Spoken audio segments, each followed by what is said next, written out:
play. Sorry, but how do you spell this word that I haven't got, this non-dualism? Well, it's a Sanskrit word. A-D-V-I-A-T-A.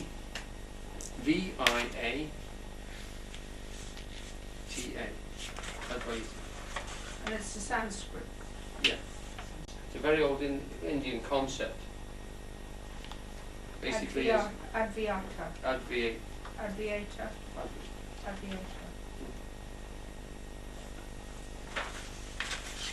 Thank you. Okay. It's not in the Rig Veda, it starts to appear towards the end, and it's in the Bhagavad Gita. This incredible concept. What it means is the get out of jail free card, because it means that wherever you are, whatever situation you're trapped in, you're still the unmanifest there. And that at any point, this is the contradiction. At any point, anywhere along that scale, you're not going to climb back up here and then escape back into the unmanifest. You're not going to sink down there and descend into the unmanifest.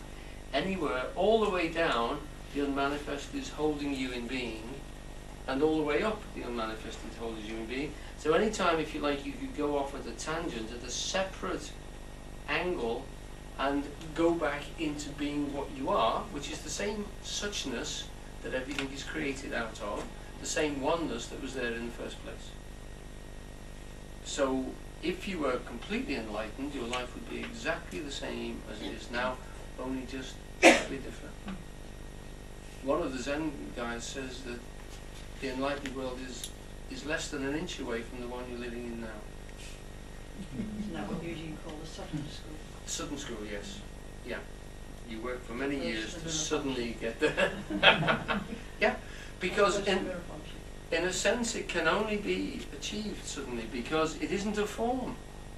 And as long as you're trapped in forms, you cannot realize what it is that is there behind all the forms. And what we keep doing is saying, well, I can't get there yet until I've got this idea, or done that course, or I've given this to so-and-so, or couldn't possibly do it in these shoes. And there's always going to be a form which we haven't tweaked just right. And of course, the opposite of saying we can get to it any time we choose is to say that there is no better place to do it from. So there's no place which gets in the way, and there's no better place than any other. But it's not the Himalayas, you know, and it's not Canterbury. Well, it's very nice, we've been there, very nice.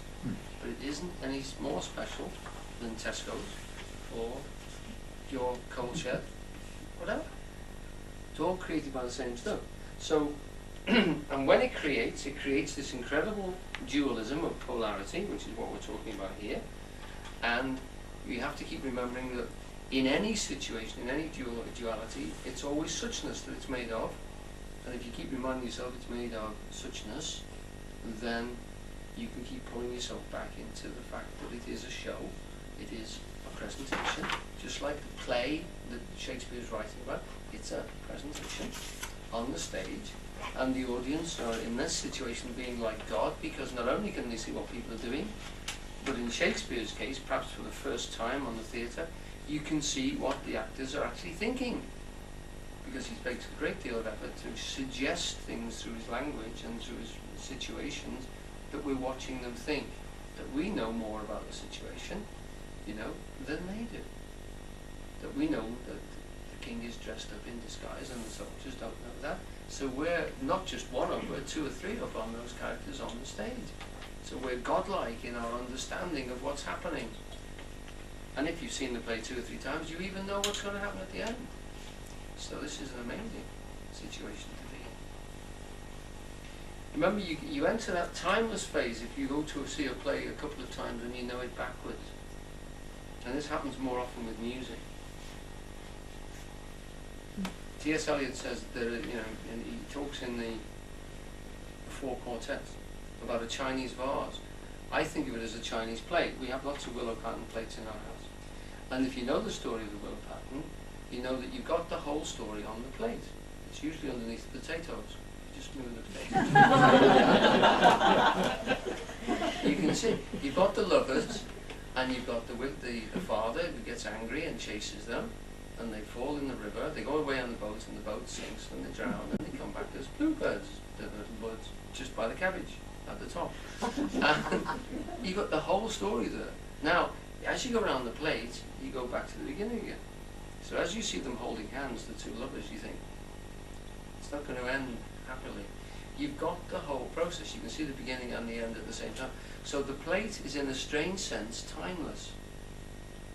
Now, Eliot says you do that with music. Your appreciation of music becomes richer when you know it that well, that as it's introducing itself, you know the ending and you know the middle. So you hear what the conductor is doing, you start to enter into his mind, because he knows where he's going to take you. And you're going with you know where he's going to take you to. So you enjoy the build-up, you enjoy the climax, and then the descending from that situation. And you hold them all in your mind while you're hearing this present moment.